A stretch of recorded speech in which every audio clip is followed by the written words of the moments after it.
आज की टाइम अगर हम गर्ल्स एजुकेशन की बात करें तो इतनी ज़्यादा रिस्ट्रिक्शन नहीं है। आप आराम से अपनी स्कूल एजुकेशन कंप्लीट करते हो। उसके बाद आप हायर एजुकेशन की तरफ जाते हो, कॉलेज कंप्लीट करते हो। उसके बाद आप बीएड करते हैं, आप मेडिकल लाइन में जाते हैं, आप इंजीनियरिंग लाइन में जाते हो। मतलब ऑप्शन बहुत सारे हैं और फैमिली की तरफ से भी इतनी ज़्यादा रिस्ट्रिक्शन आपके पास नहीं होते। और अपनी एजुकेशन कंप्लीट करने के बाद आप अपने स्टेट में जॉब करते हो, दूसरे स्टेट में जॉब करते हो, और आपके पास अगर अपॉर्चुनिटी ज़्यादा है तो आप दूसरे देशों में भी जाकर जॉब करते हो। लेकिन एक टाइम ऐसा था जब माना जाता था कि औरतों का काम सिर्फ घर तक ही सीमित है और औरतों की पूरी जिंदगी घर के अंदर ही खत्म हो जाती थी। और उस टाइम अगर हम गर्ल्स एजुकेशन की बात करें या हम बात करें कि जो गर्ल्स हैं बाहर जाकर जॉब करें, तो ये तो एक बिल्कुल सपने की तरह था।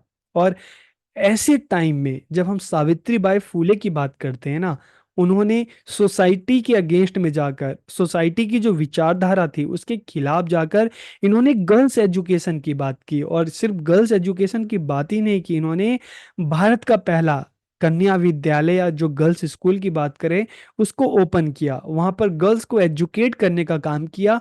और सिर्फ गर्ल्स को एजुकेट करने का काम ही नहीं किया, बल्कि समाज के जो पिछड़े तबके के लोग थे ना, उनके उत्थान के लिए, उनके एजुकेशन के लिए भी इन्होंने बहुत ज़्यादा प्रयास किया। और इनका पूरा जीवन ही वुमेन एजुकेशन में और जो समाज के जो पिछड़े वर्ग हैं उनके उत्थान में इन्होंने अपना पूरा जीवन खपा दिया। तो देखिए, इन्होंने अपना पूरा जीवन अपने समाज को, अपने सोसाइटी को समर्पित कर दिया। तो इन्हीं के इन प्रयासों की वजह से आज के टाइम भी हम इनके बारे में पढ़ रहे हैं, हम इनके बारे में जानने की कोशिश कर रहे हैं। देखिए, इंसान चला जाता है लेकिन उसके जो अच्छे कर्म है ना, वो हमेशा लोगों के दिलों में, लोगों के दिमाग में वो हमेशा रहते हैं। इसलिए आज के टाइम में भी हम सावित्रीबाई फुले को जान रहे हैं। और इस वीडियो में हम जानेंगे कि सावित्रीबाई फुले कौन थी और शिक्षा के क्षेत्र में इन्होंने क्या काम किया, इनका क्या योगदान रहा। तो वीडियो आखिर तक देखिए और वीडियो कैसा लगा कमेंट करके जरूर बताइए। तो वीडियो को हम शुरू करते हैं। और देखिए, सबसे पहले अगर हम इनकी लाइफ की बात करें ना, तो Savitribai Phule was a social reformer and teacher from Maharashtra की। सावित्रीबाई फुले महाराष्ट्र की एक समाज सुधारक और शिक्षिका थी। तो देखिए, आज़ादी से पहले की अगर हम बात करें ना, तो महाराष्ट्र और गुजरात एक ही स्टेट हुआ करते थे आज़ादी से पहले। और इसको हम हिंदी में कहते थे बम्बई, और इंग्लिश में हम इसको कहते थे बॉम्बे। आज़ादी के बाद भाषा के आधार पर जिस क्षेत्र में गुजराती बोली जाती थी ज़्यादा, उसको गुजरात कहा गया। और जिस क्षेत्र में, बॉम्बे के जिस क्षेत्र में मराठी ज़्यादा बोली जाती थी, उसे महाराष्ट्र कहा गया। तो आज के टाइम का जो महाराष्ट्र है, तो आज के टाइम महाराष्ट्र और उस टाइम का बॉम्बे। तो Savitri by Phule was a social reformer and teacher from Maharashtra. और उनका जन्म कब हुआ था? 3 जैन 1831 में उनका जन्म हुआ। महाराष्ट्र महाराष्ट्र का जो सतारा डिस्ट्रिक्ट है वहां पर नए गांव में उनका जन्म हुआ। और जब वो सिर्फ 9 साल की थी, 9 साल की उम्र ही कितनी होती है, जब सिर्फ 9 साल की थी, 1840 में उनकी शादी उस टाइम के जो सोशल रिफॉर्मर थे, समाज सुधारक थे, ज्योतिबा फूले, उनके साथ इनकी शादी हुई, इनका विवाह हुआ। लेकिन जब हम ज्योतिबा फूले की बात करते हैं ना, तो एक बहुत ही सज्जन इंसान थे, एक समाज सुधारक थे। और उन्होंने भी समाज की भलाई के लिए, समाज में जो भेदभाव था उसको खत्म करने के लिए इन्होंने अपना पूरा जीवन समर्पित कर दिया। और जब सावित्रीबाई फुले की इनके साथ शादी हो गई, शादी के बाद इन्होंने सावित्रीबाई फुले की एजुकेशन, सावित्रीबाई फुले को अच्छी एजुकेशन मिले, उसके लिए इन्होंने काफी प्रयास किया। और विवाह के बाद अपने पति के सहयोग से सावित्रीबाई फुले ने शिक्षा प्राप्त की। और शिक्षा प्राप्त करने के बाद क्या काम किया,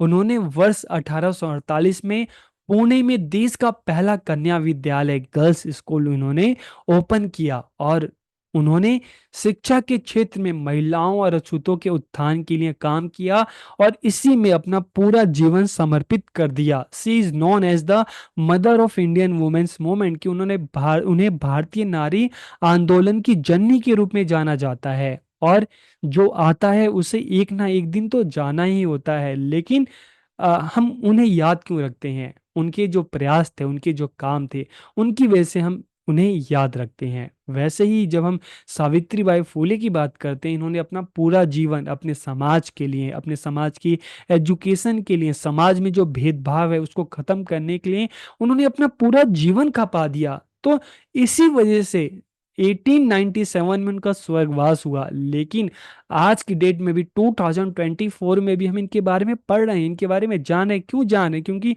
इन्होंने काम ही ऐसा किया था कि इंसान का शरीर चला गया, लेकिन उनका जो काम है आज भी हम उनको याद रखते हैं। और आज के टाइम में जो भी हम गर्ल्स एजुकेशन की बात कर रहे हैं ना, आप आराम से अपनी एजुकेशन ले रहे हैं, उसके बाद आप अलग अलग जगह पे, अलग अलग स्टेट में जाकर जॉब कर रही हैं, तो इसके पीछे इसकी जो शुरुआत कहाँ हुई, इसका श्रेय, क्रेडिट किसको जाता है? इसका क्रेडिट जाता है सावित्रीबाई फुले को। She was she was also a poet, कि वो साथ ही साथ एक सोशल रिफॉर्मर थी, एक टीचर थी, और साथ ही साथ एक पोएट भी थी, एक कवयित्री भी थी। उन्हें आधुनिक मराठी काव्य का अग्रदूत माना जाता है। She remains an inspiration for women in the modern era, कि आज के टाइम में जब हम गर्ल्स एजुकेशन की बात करते हैं ना, तो आज के टाइम में भी अगर हम देखें तो आज के टाइम में भी जो गर्ल्स हैं, जो महिलाएं हैं, उनका जो प्रेरणा स्रोत कौन है? उनका जो प्रेरणा स्रोत है सावित्रीबाई फुले हैं। Savitribai Phule's contribution is still important for our society, कि उनका जो योगदान है आज भी हमारे समाज के लिए बहुत ही महत्वपूर्ण है। अब अगर हम इनके वर्क की बात करें, इनके कंट्रीब्यूशन की बात करें एजुकेशन के क्षेत्र में, Savitribai Phule was a social reformer and teacher from Maharashtra, आपको पता चल ही गया। Her contribution in the field of women's education is incomparable, कि महिला शिक्षा के क्षेत्र में उनका जो योगदान है अतुलनीय है। She open the countries first girls school in Pune in the year of 1848, की उन्होंने पुणे में देश का पहला जो कन्या विद्यालय है 1848 में उन्होंने ओपन किया। और उसके बाद वहां पर वो पढ़ाने लगी, तो इसलिए हम उनको क्या कहते हैं कि मॉडर्न इंडिया की फर्स्ट फीमेल टीचर हम उनको कहते हैं, कि आधुनिक भारत की पहली महिला शिक्षक को बनी। At that time teaching girls was not considered right, कि उस समय लड़कियों को पढ़ाना सही नहीं माना जाता था, जैसे मैंने आपको स्टार्टिंग में बोला। लेकिन इस सोसाइटी के अगेंस्ट में जाकर, सोसाइटी के खिलाफ जाकर इन्होंने गर्ल्स एजुकेशन पर काम किया, गर्ल्स को एजुकेट करने पे इन्होंने काम किया।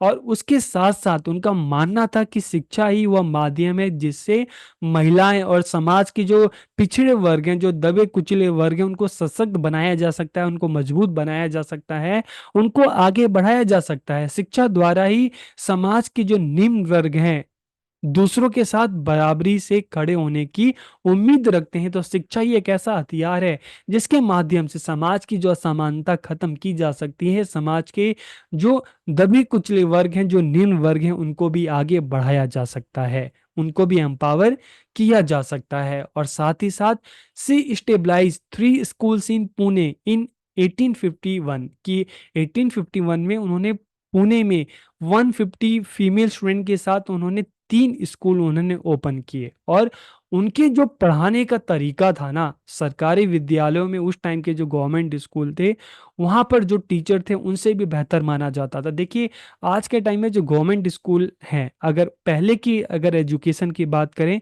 तो वहां पर अगर हम बात करें क्वालिटी की बात करें तो वहां पर पहले ज्यादा अच्छी होती थी। तो उस टाइम भी अगर बात करें जो स्कूल्स में जो पढ़ाई होती थी, ठीक है, तो सावित्रीबाई फुले का जो पढ़ाने का तरीका है वो सबसे बेहतर माना जाता था, वो बेस्ट माना जाता था। उन्होंने सदैव शिक्षा के क्षेत्र में महिलाओं और अछूतों के उत्थान के लिए उन्होंने हमेशा काम किया। और she also started a literacy mission in India in the year 1854-1855, की उन्होंने वर्ष 1854-55 में भारत में साक्षरता मिशन भी शुरू किया। और 1864 उन्होंने बेसहारा स्त्रियों के लिए एक आश्रय स्थल की भी स्थापना की, जिन औरतों को घर से बाहर निकाल दिया जाता था तो उनके लिए भी उन्होंने एक आश्रय स्थल की स्थापना की। और उन्होंने ज्योतिबा फूले के साथ मिलकर 1873 में 1873 में सत्य शोधक समाज की शुरुआत की। इस सत्य शोधक समाज का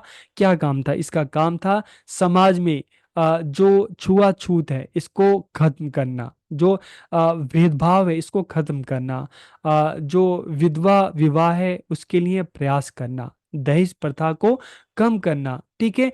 तो सत्य शोधक समाज की स्थापना की ताकि समाज में इस तरह की असमानता है उसको खत्म किया जा सके, और समाज में जो दबे कुचले वर्ग हैं, जो स्त्रियां हैं, उनको शिक्षा के माध्यम से उनको आगे बढ़ाया जा सके।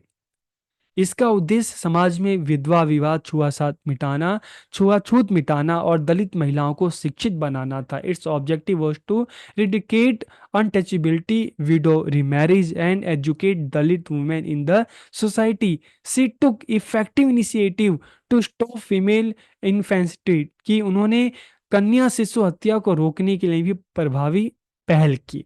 For this, she also opened ashram for newborn girls babies so that they could be protected, कि इसके लिए उन्होंने नवजात कन्या शिशुओं के लिए भी आश्रम खोले ताकि उनकी रक्षा की जा सके। तो देखिए, जब हम बात करते हैं सावित्रीबाई फूले की बात करते हैं, तो इन्होंने समाज में समाज की शिक्षा, गर्ल्स एजुकेशन पर काम किया। इन्होंने विधवा के फिर से विवाह पर काम किया। इन्होंने दहेज प्रथा को खत्म करने के लिए काम किया। इन्होंने छुआछूत को मिटाने के लिए काम किया। इन्होंने जो बेसहारा औरतें थी उनके लिए काम किया, उनके लिए आश्रय स्थल बनाए।